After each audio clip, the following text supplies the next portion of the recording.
दोस्तों, क्या आपको पता है कि दुनिया की सबसे पॉपुलर और सबसे स्केरी मानी जाने वाली मूवी द एग्जॉर्सिस्ट जो 1973 में आई थी, वो एक रियल इंसिडेंट पर बेस्ड है। आज के खूनी मंडे के एपिसोड में हम लाए हैं उसी रियल इंसिडेंट की सच्ची कहानी। ये बात साल 1949 की है। मैरीलैंड यूएसए में रहने वाला 14 साल का रॉबी अपनी आंट हैरियट और उनकी फैमिली के साथ रहता था।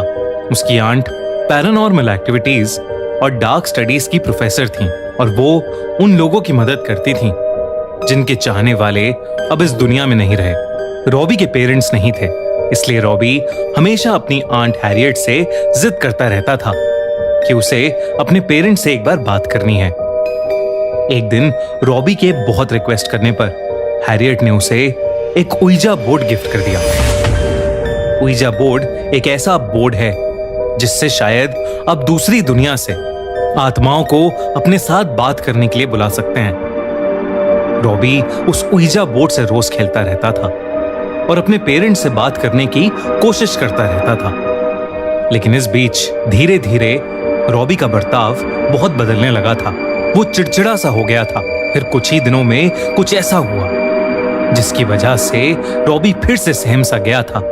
उसकी आंट हैरियट की डेथ हो गई थी। हैरियट के डेथ के बाद रॉबी पूरे टाइम उस उइजा बोर्ड पर लगा रहता था। वो अपनी आंट से बहुत प्यार करता था और वो किसी भी कीमत पर उनको वापस बुलाना चाहता था। धीरे धीरे रॉबी पागल सा होने लगा था। उसे घर की दीवारों में से खड़खड़ाहट की आवाजें आती थीं।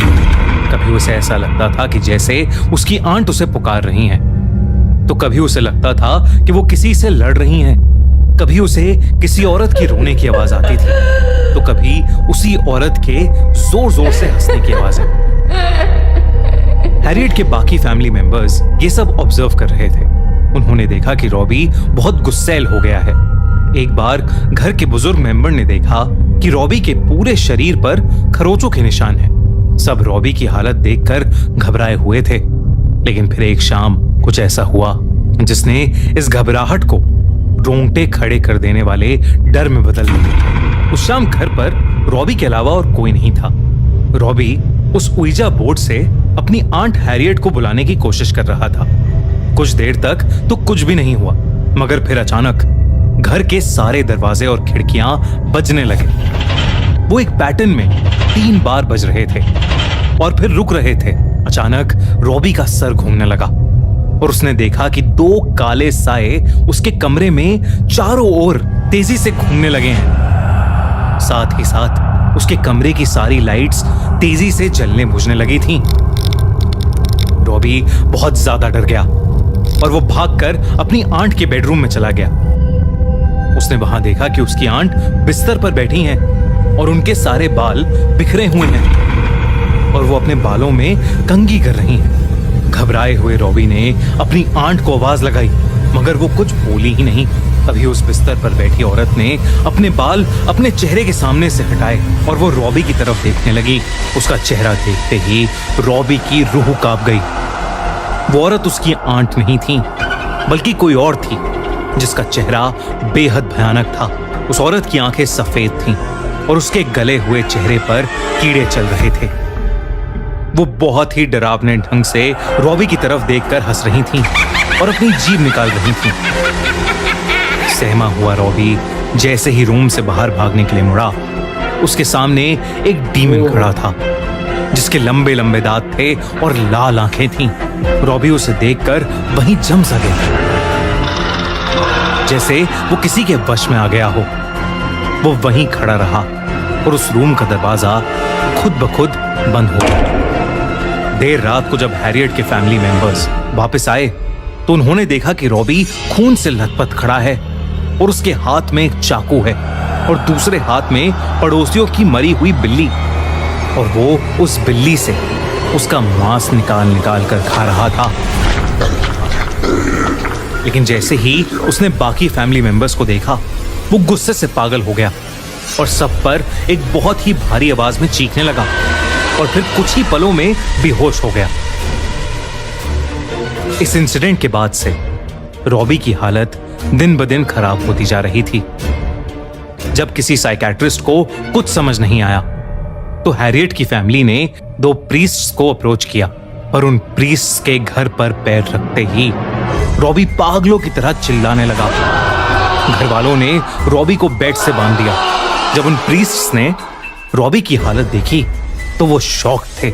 रॉबी उन पर जोर जोर से हंसने लगा और गॉड की बेइज्जती करने लगा। वो उन दोनों को भी गाली देने लगा।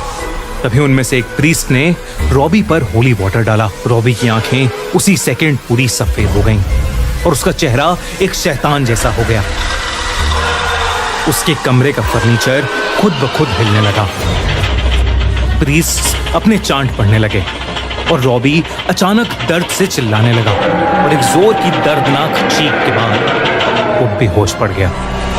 उस दिन के बाद रॉबी पर कई एग्जॉर्सिज्म परफॉर्म किए गए, जिसके बावजूद रॉबी की हालत नहीं सुधरी। तभी अचानक रॉबी के कपड़े फटने लगे और उसके शरीर पर खून से अजीब अजीब से मार्क्स बनने लगे। उसकी चेस्ट पर एक बहुत बड़ा एक्स का साइन बन गया था और ये होते ही रॉबी का बेड हवा में उड़ने लगा। प्रीस्ट ने एग्जॉर्सिज्म उसी वक्त रोक दिया। सब फैमिली मेंबर्स ये देखकर बहुत डर गए थे। उन प्रीस्ट ने उन्हें बताया कि एक्स मार्क का मतलब लैटिन में 10 होता है, जिसका मतलब ये था कि उसके शरीर को किसी एक ने नहीं बल्कि 10 डिमोनिक आत्माओं ने उसके शरीर पर कब्जा किया हुआ था। अगले दिन जब प्रीस्ट रॉबी पर आखिरी एग्जॉर्सिज्म करने उसके कमरे में गए तो उन्होंने देखा कि रॉबी अपने बेड पर नहीं है। जब वो पीछे मुड़े तो रॉबी सीलिंग पर चढ़ा हुआ था और उन पर हंसते हुए एक बहुत ही भारी आवाज में कुछ बड़बड़ा रहा था। वो लैटिन भाषा में जोरों से कुछ बोल रहा था। ये देखकर उन प्रीस्ट ने फौरन एग्जॉर्सिज्म शुरू कर दिया। रॉबी बेहोश होकर नीचे गिर गया। उसे बेड से बांधा गया। उस एग्जॉर्सिज्म के दौरान उसकी बॉडी अकड़ने लगी थी और वो दर्द के मारे चीखे जा रहा था। और फिर अचानक रॉबी को काले रंग की उल्टी होने लगी। उसकी बॉडी से अजीब सा चिपचिपा लिक्विड निकला, जिसके बाद रॉबी को नींद आ गई और वो सो गया। अगले दिन जब वो उठा तो सब कुछ बिल्कुल नॉर्मल था। वो बहुत कमजोर महसूस कर रहा था, लेकिन उसे कुछ भी याद नहीं था कि उसके साथ क्या हुआ है। थोड़े दिन बाद वो पूरी तरह से ठीक हो गया और उसके बाद उसके साथ फिर कभी ऐसा किस्सा नहीं घटा। रॉबी को तो उसके साथ हुई घटनाएं याद नहीं थी, लेकिन उसके फैमिली मेंबर्स और उन प्रीस्ट ने जो भयानक चीजें देखी, शायद ही वो लोग कभी उसे भूल पाएंगे। अगर आपको ये वीडियो अच्छी लगी